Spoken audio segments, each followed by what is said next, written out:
Hello, ഇന്ന് നമ്മൾ നോക്കുന്ന ടോപ്പിക് വോൾട്ടേജ് കൺട്രോൾ ഓക്സിലേറ്റർ. എന്താണ് വോൾട്ടേജ് കൺട്രോൾ ഓക്സിലേറ്റർ? നമുക്ക് നോക്കാം. എന്താണ് ഓക്സിലേറ്റർ? നമുക്കറിയാം, oscillator is a device which produce output without any input. ഒരു ഇൻപുട്ടും ഇല്ലാതെ ഔട്ട്പുട്ട് പ്രൊഡ്യൂസ് ചെയ്യുന്ന ഡിവൈസിന് പറഞ്ഞ പേരാണ് ഓക്സിലേറ്റർ എന്ന് പറയുന്നത്. നമുക്ക് ഒത്തിരി ഓക്സിലേറ്റർ നമുക്കറിയാം. RC phase shift oscillator, Wien bridge, Hartley, Colpitt ഒക്കെ നമ്മൾ പഠിച്ചിട്ടുണ്ട്. ഓക്കെ, അപ്പൊ അതിലൊക്കെ ഫ്രീക്വൻസി നമുക്ക് മാറണമെന്നുണ്ടെങ്കിൽ അതിന്റെ കപ്പാസിറ്ററോ റെസിസ്റ്ററോ ഇൻഡക്ടറോ ഒക്കെ നമുക്ക് മാറണം. അപ്പൊ ഒരു ഫ്രീക്വൻസിയിൽ നിന്ന് വേറൊരു ഫ്രീക്വൻസിലോട്ട് മാറണം എന്നുണ്ടെങ്കിൽ അപ്പൊ നമുക്ക് അതിന്റെ ഹാർഡ്വെയർ ഒക്കെ നമുക്ക് അടിച്ചു മാറ്റണം. അപ്പൊ അത് കുറെ ടൈം നമുക്ക് സ്പെൻഡ് ചെയ്യും. ഓക്കെ, സോ അവിടെയാണ് നമുക്ക് ഈ വോൾട്ടേജ് കൺട്രോൾ ഓക്സിലേറ്റർ നമുക്ക് ഇമ്പോർട്ടൻറ്റ്. സോ ഈ വോൾട്ടേജ് കൺട്രോൾ ഓക്സിലേറ്റർ എന്ന് പറയണേ, ഈ വോൾട്ടേജ് അതിന്റെ ഒരു ഇൻപുട്ട് ഡി സി വോൾട്ടേജ് ഉപയോഗിച്ചിട്ട് ഓക്സിലേറ്ററിന്റെ ഔട്ട്പുട്ട് നമുക്ക് മാറ്റാനായിട്ട് സാധിക്കും. അത് തന്നെയാണ് അതിന്റെ ഡെഫിനിഷൻ എന്ന് പറയുന്നത്. സോ ഈ voltage control oscillator is a oscillator with an output signal whose output can be varied using a controlled DC signal. ഒരു കൺട്രോൾ ഡി സി സിഗ്നൽ ഉപയോഗിച്ചിട്ട് ഓക്സിലേറ്ററിന്റെ ഔട്ട്പുട്ട് ഫ്രീക്വൻസി നമുക്ക് മാറ്റാനായിട്ട് സാധിക്കും. ഓക്കെ, അങ്ങനെ നമുക്ക് ഫ്യൂ ഹെർട്സ് മുതൽ ജിഗാ ഹെർട്സ് വരെയുള്ള frequency നമുക്ക് മാറ്റാൻ സാധിക്കും. അതായത് നമുക്ക് ആ ഓക്സിലേറ്റർ ആയിരിക്കും, ആ ഓക്സിലേറ്ററിന്റെ കൺട്രോൾ ഇൻപുട്ട് മാറ്റുന്നതുകൊണ്ട് ഫ്രീക്വൻസി മാറാൻ സാധിക്കും. അതിന്റെ റേഞ്ച് ഹെർട്സ് മുതൽ ജിഗാ ഹെർട്സ് വരെ നമുക്ക് അങ്ങനെ മാറ്റാനായിട്ട് സാധിക്കും. അത് തന്നെ രണ്ട് ടൈപ്സ് ഉണ്ട്. ഹാർമോണിക് ഓക്സിലേറ്റർ ഉണ്ട്, റിലാക്സേഷൻ ഓക്സിലേറ്റർ ഉണ്ട്. സോ ഹാർമോണിക് ഓക്സിലേറ്റർ എന്ന് പറയുന്നത് it is a voltage control oscillator which produce a sinusoidal wave form. അതേപോലെ റിലാക്സേഷൻ ഓക്സിലേറ്റർ എന്ന് പറഞ്ഞാൽ it is a voltage control oscillator which produce wave form other than sine wave, that is sawtooth അല്ലെങ്കിൽ triangle wave form അല്ലെങ്കിൽ square wave form. Okay, നമുക്ക് പഠിക്കാനുള്ളത് V C voltage control oscillator എന്ന് പറയുന്നത് 566 എന്ന് പറയുന്ന വി സി ആണ് നമുക്ക് പഠിക്കേണ്ടത്. സോ അതിന്റെ പിൻ ഡയഗ്രാം ഇതാണ്, അതിന്റെ ബ്ലോക്ക് ഡയഗ്രാം ഇതാണ്. സോ പിൻ ഡയഗ്രാം നമുക്ക് നോക്കാം. സോ 566 എന്ന് പറയുന്നത് ഒരു 8 പിൻ ഐ സി ആണ്. ഓരോ പിന്നും നമുക്ക് നോക്കാം. ഫസ്റ്റ് പിൻ എന്ന് പറയുന്നത് ഗ്രൗണ്ട് ആണ്, 8 എന്ന് പറയുന്നത് വി സി സി ആണ്. സെക്കൻഡ് പിൻ നമ്മൾ ഉപയോഗിക്കുന്നില്ല. 3 and 4 ആണ് നമ്മുടെ ഔട്ട്പുട്ട് പിൻ എന്ന് പറയുന്നത്. തേർഡ് പിന്നിൽ നമുക്ക് സ്ക്വയർ വേവ് ഫോം കിട്ടും. അതെ, സോറി, തേർഡ് പിന്നിൽ നമുക്ക് സ്ക്വയർ വേവ് ഫോം കിട്ടും. ഫോർത്ത് പിന്നിൽ നമുക്ക് ട്രയാങ്കിൾ വേവ് ഫോം കിട്ടും. ഇതിന്റെ പേര് ഇൻഡിക്കേറ്റ് ചെയ്ത പോലെ വോൾട്ടേജ് കൺട്രോൾ ഓക്സിലേറ്റർ ആണ്. സോ ഈ തേർഡിലും ഫോർത്തിലും വരുന്ന വേവ് ഫോമിന്റെ ഫ്രീക്വൻസി നമുക്ക് മാറ്റാൻ പറ്റും നമ്മൾ ഈ അഞ്ചാമത്തെ പിന്നിൽ വോൾട്ടേജ് കൊടുത്തു കഴിഞ്ഞാൽ. സോ ഫിഫ്ത്ത് പിന്നാണ് മോഡുലേഷൻ പിൻ എന്ന് പറയുന്നത്. സോ ഇവിടെ ഈ ഫിഫ്ത്ത് പിന്നിൽ കൊടുക്കുന്ന വോൾട്ടേജിന് കറസ്പോണ്ടിങ് ആയിട്ട് തേർഡിലും ഫോർത്തിലും ഉള്ള ഫ്രീക്വൻസി നമുക്ക് മാറ്റാനായിട്ട് സാധിക്കും. 6 and 7 എന്ന് പറയുന്നത് അവിടെ റെസിസ്റ്ററും എക്സ്റ്റേണൽ റെസിസ്റ്ററും കപ്പാസിറ്ററും കണക്ട് ചെയ്യാനായിട്ടുള്ള പിന്നാണത്. സോ ഇതാണ് 8 പിൻ ഐ സി. ഇതിന്റെ ഫംഗ്ഷൻ ബ്ലോക്ക് ഡയഗ്രാമത്തിലോട്ട് നമുക്ക് നോക്കാം. ഇതാണ് ഫംഗ്ഷൻ ബ്ലോക്ക് ഡയഗ്രാം എന്ന് പറയുന്നത്. ഇതിന്റെ പിന്നുകളെല്ലാം പുറത്തുണ്ട്, നേരത്തെ പറഞ്ഞതെല്ലാം പുറത്തു തന്നെ ഉണ്ട്. ഇതിന്റെ ഈ പിന്നൊന്ന് ഓപ്പൺ ചെയ്ത് കഴിഞ്ഞാൽ പ്രധാനപ്പെട്ട കാണുന്ന ഫംഗ്ഷൻ ബ്ലോക്സ് ഇതൊക്കെയാണ്. അതിൽ തന്നെ ഏറ്റവും ഇമ്പോർട്ടന്റ് എന്ന് പറയുന്നത് ഒരു കോൺസ്റ്റന്റ് കറണ്ട് സോഴ്സ് ആണ്. ഓക്കെ, പിന്നെയുള്ള ഒരു സ്മിത്ത് ട്രിഗർ ആണ്. സ്മിത്ത് ട്രിഗർ എന്ന് വെച്ചാൽ പ്ലസ് മൈനസും പ്ലസും ഉണ്ട്, ഇൻവേർട്ടിങ്ങും നോൺ ഇൻവേർട്ടിങ്ങും ഉണ്ട്. ഇൻവേർട്ടിങ്ങിൽ എന്താ വരുന്നത്, ഈ കപ്പാസിറ്ററിലുള്ള വോൾട്ടേജ് ത്രൂ എ ബഫർ ആണ് ഈ നെഗറ്റീവ് ടെർമിനൽ വരിക. പോസിറ്റീവ് ടെർമിനൽ എന്ന് പറഞ്ഞാൽ ഔട്ട്പുട്ടിന് ഫീഡ്ബാക്ക് ചെയ്ത് കൊടുക്കുന്നുണ്ട്. പിന്നെ ഈ സ്മിത്തിന്റെ ഔട്ട്പുട്ട് നമുക്കറിയാം സ്ക്വയർ വേവ് ആയിരിക്കും. ആ സ്ക്വയർ വേവ് ആണ് നമുക്ക് ഔട്ട്പുട്ട് കിട്ടുക. ആ സ്ക്വയർ വേവിനെ നേരിട്ട് കിട്ടത്തില്ല, പക്ഷെ ഒരു ഇൻവേർട്ടർ കൂടി ആയിരിക്കും നമുക്ക് ഔട്ട്പുട്ട് കിട്ടുക. സ്ക്വയർ വേവിന്റെ ഔട്ട്പുട്ട് പ്ലസ് ആണെന്നുണ്ടെങ്കിൽ ഇൻവേർട്ടറിന്റെ ഔട്ട്പുട്ട് നെഗറ്റീവ് ആയിരിക്കും. ഓക്കെ, പിന്നെ നമുക്കറിയാം ഒരു കപ്പാസിറ്ററിനെ ഒരു കോൺസ്റ്റന്റ് കറണ്ട് സോഴ്സിന്റെ പ്രസൻസിൽ ചാർജ് ചെയ്യിപ്പിക്കുകയാണെന്നുണ്ടെങ്കിൽ ഇൻസ്റ്റെഡ് ഓഫ് എക്സ്പോണൻഷ്യൽ ആയിട്ട് ചാർജ് ചെയ്യുകയും ഡിസ്ചാർജ് ചെയ്യുന്നതിന് പകരം ഈ ഒരു കോൺസ്റ്റന്റ് കറണ്ട് സോഴ്സിന്റെ പ്രസൻസിൽ ചാർജ് ചെയ്യിപ്പിക്കുകയാണെങ്കിൽ അത് ലീനിയർ ആയിട്ടായിരിക്കും ചാർജ് ചെയ്യുക, ലീനിയർ ആയിരിക്കും ഡിസ്ചാർജ് ചെയ്യുക. ഒന്നുകൂടെ പറയാം, ഒരു കോൺസ്റ്റന്റ് കറണ്ട് സോഴ്സിന്റെ പ്രസൻസിൽ ഒരു കപ്പാസിറ്ററിനെ ചാർജ് ചെയ്യിപ്പിക്കുകയാണെന്നുണ്ടെങ്കിൽ അത് എക്സ്പോണൻഷ്യൽ ആയിട്ടായിരിക്കില്ല ചാർജ് ചെയ്യുക, പകരം ലീനിയർ ആയിട്ടായിരിക്കും ചാർജിങ് ഡിസ്ചാർജിങ് നടക്കുക. ഓക്കെ, സോ ഈ കപ്പാസിറ്ററോട് എന്തോരം കറണ്ട് വരണം എന്ന് ഡിസൈഡ് ചെയ്യുന്ന പിന്നാണ് 5ഉം 6ഉം. 5ൽ നമ്മൾ നേരത്തെ പറഞ്ഞത് മോഡുലേറ്റിംഗ് ഇൻപുട്ട് ആണ്. 6th പിന്നിൽ നമ്മൾ ഒരു റെസിസ്റ്റർ കണക്ട് ചെയ്യാം. സോ 5ലുള്ള ഇൻപുട്ട് വോൾട്ടേജോ അല്ലെങ്കിൽ 6th പിന്നിൽ കണക്ട് ചെയ്യുന്ന നമ്മുടെ എക്സ്റ്റേണൽ റെസിസ്റ്ററോ ഡിസൈഡ് ചെയ്യും how much current that have to be pass to the capacitor. Okay, ഇനി ഇപ്പൊ നേരത്തെ കണ്ട ആ ഐ സി 566 ഐ സിയുടെ കുറച്ച് ഇമ്പോർട്ടൻറ്റ് ഫീച്ചേഴ്സ് ആണ്. ഇതിന്റെ ഓപ്പറേറ്റിംഗ് വോൾട്ടേജ് എന്ന് പറഞ്ഞാൽ 10 to 24 വോൾട്ട് ഡി സിയിൽ വർക്ക് ചെയ്യുന്ന ഐ സി ആണ്. ഇതിന്റെ മെയിൻ ഫീച്ചർ എന്ന് പറഞ്ഞാൽ ഹൈ ടെമ്പറേച്ചർ സ്റ്റെബിലിറ്റി ആണ്. അത് 70°C വരെ അത് ഫ്രീ ആയിട്ട് ഒരു കുഴപ്പമില്ല വർക്ക് ചെയ്യും. പിന്നെ നേരത്തെ പറഞ്ഞ പോലെ ഇതിന്റെ ഫ്രീക്വൻസി നമുക്ക് കൺട്രോൾ ചെയ്യിപ്പിക്കാൻ പറ്റും യൂസിങ് ആ കറണ്ട് സോഴ്സ് ഉപയോഗിച്ചിട്ടോ ആ വോൾട്ടേജ് 50 മില്ലി കൊടുക്കുന്ന വോൾട്ടേജ് ഉപയോഗിച്ചിട്ടോ അല്ലെങ്കിൽ എക്സ്റ്റേണൽ കണക്ട് ചെയ്യുന്ന റെസിസ്റ്ററോ കപ്പാസിറ്ററോ വെച്ചിട്ട് നമുക്ക് അതിന്റെ ഫ്രീക്വൻസി മാറ്റാനായിട്ട് സാധിക്കും. പിന്നെ വളരെ കുറച്ച് പവർ ഡെസിപ്പേഷനേ വരുന്നുള്ളൂ. 300 മില്ലി വോൾട്ട് എന്ന് പറയുന്നത് വളരെ ചെറിയ പവറേ വരുന്നുള്ളൂ. ഓക്കെ, നമുക്ക് ഇതിന്റെ വർക്കിങ്ങിലോട്ട് പോവാം. നേരത്തെ പറഞ്ഞ പോലെ തന്നെയാണ് ഒരു കോൺസ്റ്റന്റ് കറണ്ട് സോഴ്സിന്റെ പ്രസൻസിൽ കപ്പാസിറ്റർ ലീനിയർ ആയിട്ടായിരിക്കും ചാർജ് ചെയ്യുന്നതും ഡിസ്ചാർജ് ചെയ്യുന്നതും. ഓക്കെ, സോ ഈ കപ്പാസിറ്ററിലോട്ട് വരുന്ന കറണ്ട് നമുക്ക് കൺട്രോൾ ചെയ്യിപ്പിക്കാൻ പറ്റും. എങ്ങനെ?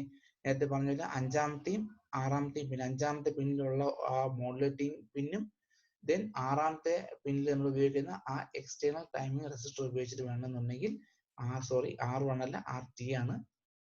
സോ RTയും 5ാമത്തെ പിന്നിൽ കൊടുക്കുന്ന മോഡുലേറ്റിംഗ് പിന്നും ഉപയോഗിച്ചിട്ട് നമുക്ക് ഇതിന്റെ കറണ്ടിനെ കൂട്ടുവാനോ കുറയ്ക്കാനോ സാധിക്കും. അതുവഴി കപ്പാസിറ്ററിന്റെ ചാർജിങ് ഡിസ്ചാർജിങ് ടൈം നമുക്ക് മാറ്റാനായിട്ട് സാധിക്കും. ഓക്കെ, സോ ഈ കപ്പാസിറ്ററിന്റെ വോൾട്ടേജ് നേരെ നമുക്ക് പോകുന്നത് സ്മിത്ത് ട്രിഗറാണ് ത്രൂ എ ബഫർ. ഓക്കെ, ഈ സ്മിത്ത് ട്രിഗറിന്റെ ഔട്ട്പുട്ട് എന്ന് പറയുന്നത് സ്വിച്ച് ബിറ്റ്വീൻ പ്ലസ് VCCക്കും 0.5 VCCക്കും ഇടയ്ക്കായിരിക്കും ഈ സ്മിത്ത് ട്രിഗറിന്റെ ഔട്ട്പുട്ട് സ്വിച്ച് ചെയ്യുക. സോ ഇതാണ് സ്മിത്ത് ട്രിഗറിന്റെ ഔട്ട്പുട്ട് എന്ന് പറഞ്ഞാൽ പ്ലസ് VCCക്കും 0.5 VCCക്കും ഇടയ്ക്കായിരിക്കും സ്വിച്ച് ചെയ്യുക.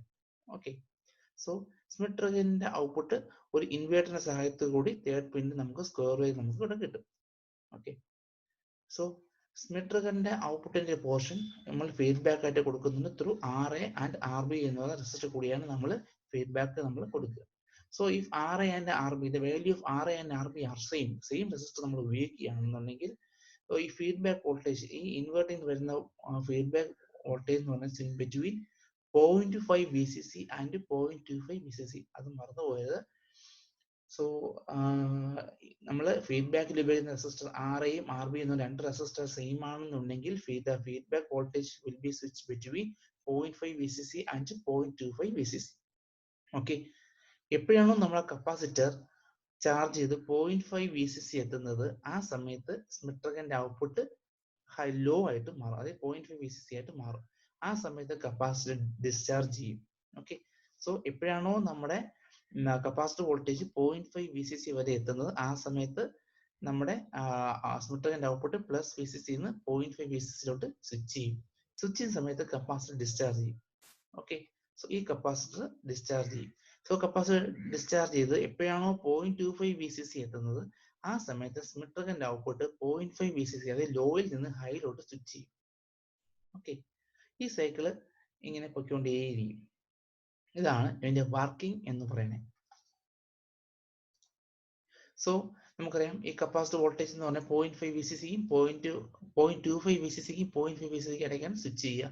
അതായത് ഡെൽറ്റ V എന്ന് പറഞ്ഞാൽ 0.25 VCC ആയിരിക്കും. ഓക്കെ, സോ കപ്പാസിറ്ററും കറണ്ടും തമ്മിലുള്ള റിലേഷൻ എന്ന് പറയുന്നത് delta V by delta T equal to I by CT ആണ്. ഇപ്പോൾ ഡെൽറ്റ V നമുക്കറിയാം 0.25 VCC by delta T equal to I by CT. ഇവിടുന്ന് ഡെൽറ്റ T നമുക്ക് സോൾവ് ചെയ്താൽ we get 0.25 VCC into CT by I എന്ന് എനിക്ക് പറയാൻ പറ്റും. സോ ഡെൽറ്റ T എന്ന് പറയുമ്പോൾ ചാർജിങ് ടൈം മാത്രമേ ആവുന്നുള്ളൂ. ചാർജിങ്ങും ഡിസ്ചാർജിങ്ങും ചെയ്യുമ്പോഴത്തേക്കായിരിക്കും നമുക്ക് ട്രയാങ്കിൾ വേവ് ഫോം കിട്ടുക. സോ ചാർജിങ്ങിന്റെ ഡെൽറ്റ ടിയും ഡിസ്ചാർജിങ്ങിന്റെ ഡെൽറ്റ ടിയും ചെയ്യുമ്പോഴത്തേക്കും total time period of triangle wave form എന്ന് പറഞ്ഞാൽ 2 ഡെൽറ്റ T ആയിരിക്കും. ഓക്കെ, സോ ഫ്രീക്വൻസി F0 എന്ന് പറഞ്ഞാൽ 1/2 ഡെൽറ്റ T ആയിരിക്കും. So that is equal to I by 0.5 VCC into CT എന്ന് എനിക്ക് കിട്ടും. ഓക്കെ, സോ ഈ I എന്താണെന്ന് നോക്കണം. So the current I is equal to VCC minus VC by RT. ഈ VC എന്ന് പറഞ്ഞാൽ 50 പിന്നിൽ നമ്മൾ കൊടുക്കുന്ന കൺട്രോൾ വോൾട്ടേജ് ആണ് ഈ VC എന്ന് നമുക്ക് പറയുന്നത്. So VCC minus VC by RT ആണ് I എന്ന് പറയുന്നത്. ഈ I എടുത്ത് ഈ കൊടുത്തു കഴിഞ്ഞാൽ F0 നമുക്ക് സിംപ്ലിഫൈ ചെയ്ത് കിട്ടും 2 into VCC minus VC by CT RT into VCC. Okay, so we can change the output frequency through VC. 50 പിന്നിൽ കൊടുക്കുന്ന കൺട്രോൾ വോൾട്ടേജ് ഉപയോഗിച്ച് വേണമെങ്കിൽ എനിക്ക് കൺട്രോൾ ചെയ്യിപ്പിക്കാം. എക്സ്റ്റേണൽ കപ്പാസിറ്റർ ഉപയോഗിച്ച് വേണമെങ്കിൽ എനിക്ക് ഫ്രീക്വൻസി മാറ്റാം, അല്ലെങ്കിൽ എക്സ്റ്റേണൽ ടൈം റെസിസ്റ്റർ ഉപയോഗിച്ച് വേണമെന്നുണ്ടെങ്കിൽ എനിക്ക് ഫ്രീക്വൻസി മാറ്റാനായിട്ട് സാധിക്കും. അതാ പറയുന്നത്. The output frequency VCO can be changed by either R1, C1 or control voltage at modulating pin 5. Okay, ഈ 5 പിന്നിൽ വരുന്ന ഈ മോഡുലേറ്റിംഗ് വോൾട്ടേജ് മാറ്റി വേണമെങ്കിലും എനിക്ക് അതിന്റെ ഫ്രീക്വൻസി മാറ്റാം. അപ്പൊ ഈ 50 പിന്നിൽ വരുന്ന വോൾട്ടേജ് എങ്ങനെ മാറ്റും? സോ അതിനുള്ള അറേഞ്ച്മെന്റ് ആണിത്. ഈ R1 VCC നിന്ന് R1 R2 എന്ന് പറഞ്ഞ വോൾട്ടേജ് ഡിവൈഡർ ഇട്ട് വേണമെങ്കിൽ ഈ 50 പിന്നിലെ വോൾട്ടേജ് എനിക്ക് മാറ്റാനായിട്ട് സാധിക്കും. സോ R1ലും R2ലും നമ്മൾ പ്രോപ്പർ ആയിട്ട് നമ്മൾ വോൾട്ടേജ് റെസിസ്റ്റർ നമ്മൾ ചൂസ് ചെയ്ത് കഴിഞ്ഞാൽ ഈ VCCയിൽ നിന്ന് വോൾട്ടേജ് ഡിവൈഡ് ചെയ്ത് എനിക്ക് ഫിഫ്ത്ത് പിൻ എനിക്ക് കിട്ടും. ഓക്കെ, ഇപ്പോൾ ഈ R1ലെയും R2ലെയും വോൾട്ടേജ് റെസിസ്റ്റർ വാല്യൂ ഞാൻ പ്രോപ്പർ ആയിട്ട് ചൂസ് ചെയ്യുകയാണെന്നുണ്ടെങ്കിൽ ഈ ഫിഫ്ത്ത് പിന്നിലെ വോൾട്ടേജ് എനിക്ക് 7/8 VCC എന്ന് എനിക്ക് കിട്ടും. ഓക്കെ, സോ 2 × VCC മൈനസ് VCക്ക് പകരം 7/8 VCC ഞാൻ കൊടുക്കും. അങ്ങനെ കൊടുക്കുകയാണെന്നുണ്ടെങ്കിൽ ഇപ്പോഴത്തെ ഫ്രീക്വൻസി എന്ന് പറയുന്നത് 0.25 RT × CT എന്ന് കിട്ടും. മനസ്സിലായോ? അതായത് ഈ ഫിഫ്ത്ത് പിന്നിലെ വോൾട്ടേജ് എനിക്ക് മാറ്റാനായിട്ട് സാധിക്കും. ഓക്കെ, ഈ R1 R2 റെസിസ്റ്റർ നമ്മൾ വോൾട്ടേജ് ഡിവൈഡ് ആയിട്ട് ആക്ട് ചെയ്യാണ്. ഈ R1ലെയും R2ന്റെയും വാല്യൂ നമ്മൾ പ്രോപ്പർ ആയിട്ട് നമ്മൾ ചൂസ് ചെയ്യണമെങ്കിൽ ഫിഫ്ത്ത് പിന്നിലെ വോൾട്ടേജ് മാറ്റാനായിട്ട് സാധിക്കും. ഇപ്പോൾ R1 R2 ഞാൻ പ്രോപ്പർ ആയിട്ട് ഞാൻ ചൂസ് ചെയ്തപ്പോൾ ഫിഫ്ത്ത് പിന്നിൽ 7/8 VC കിട്ടിയെന്നിരിക്കട്ടെ. ഓക്കെ, ഈ വോൾട്ടേജ് കൊണ്ട് ഞാൻ ഇക്വേഷൻ ചൂസ് ചെയ്ത് സബ്മിറ്റ് ചെയ്ത് കഴിഞ്ഞാൽ F0 can be reduced to 0.25 RT × CT എന്ന് എനിക്ക് കിട്ടും. ഓക്കെ, ഏറ്റവും ഇമ്പോർട്ടൻ്റ് ആയിട്ടുള്ള VCയുടെ parameter voltage to frequency conversion factor.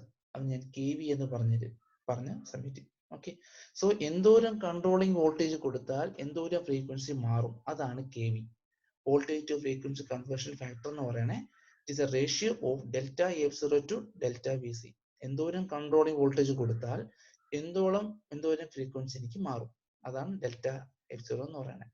അത് is F1 minus F0. F0 എന്ന് പറഞ്ഞാൽ ഫ്രീ ആയിട്ട് ആ VC വർക്ക് ചെയ്തുകൊണ്ടിരിക്കുകയായിരുന്നു. Equation 2 × VCC minus VC by C2 × RT × VCC എന്ന ഇക്വേഷൻ പ്രകാരം ഫ്രീ ആയിട്ട് വർക്ക് ചെയ്തുകൊണ്ടിരിക്കുകയായിരുന്നു. അതായത് അതിന്റെ ഫ്രീ റണ്ണിങ് ഫ്രീക്വൻസിയിൽ വർക്ക് ചെയ്തുകൊണ്ടിരിക്കുകയായിരുന്നു. ഓക്കെ, ഈ ഇക്വേഷനിൽ നമ്മൾ ഡെൽറ്റ VC എന്ന് പറയുന്ന ഒരു കൺട്രോളിങ് വോൾട്ടേജ് വേരിയേഷൻ വന്നു കഴിഞ്ഞാൽ അതിന്റെ ഫ്രീക്വൻസി F1ലോട്ട് പോകും. സോ ആ F1 മൈനസ് F0 ആണ് ഡെൽറ്റ F0. ഓക്കെ, സോ ഇതാണ് F0 ഫ്രീ റണ്ണിങ് ഫ്രീക്വൻസി. ഇതിലോട്ട് ഡെൽറ്റ VC എന്നുള്ള ഫ്രീക്വൻസി കൊടുത്തു കഴിഞ്ഞാൽ ഫ്രീക്വൻസി ചേഞ്ച് ഉണ്ടാവും. സോ ഇതിന്റെ രണ്ട് ഡിഫറൻസ് എന്ന് പറയണേ, സോ ഡെൽറ്റ F0 എന്ന് പറഞ്ഞാൽ 2 × delta VC by CT RT × VCC ആയിരിക്കും. ഓക്കെ, അവിടുന്ന് VCക്ക് എനിക്ക് സോൾവ് ചെയ്യാം. ഡെൽറ്റ VC എന്ന് പറയുന്നത് delta F0 CT RT VCC by 2 എന്ന് എനിക്ക് കിട്ടും. ഓക്കെ, തൊട്ട് മുന്നേ ഡെൽറ്റ F0 ഇക്വേഷൻ എഴുതി വെച്ചിട്ടുണ്ട് 0.25 RT × CT.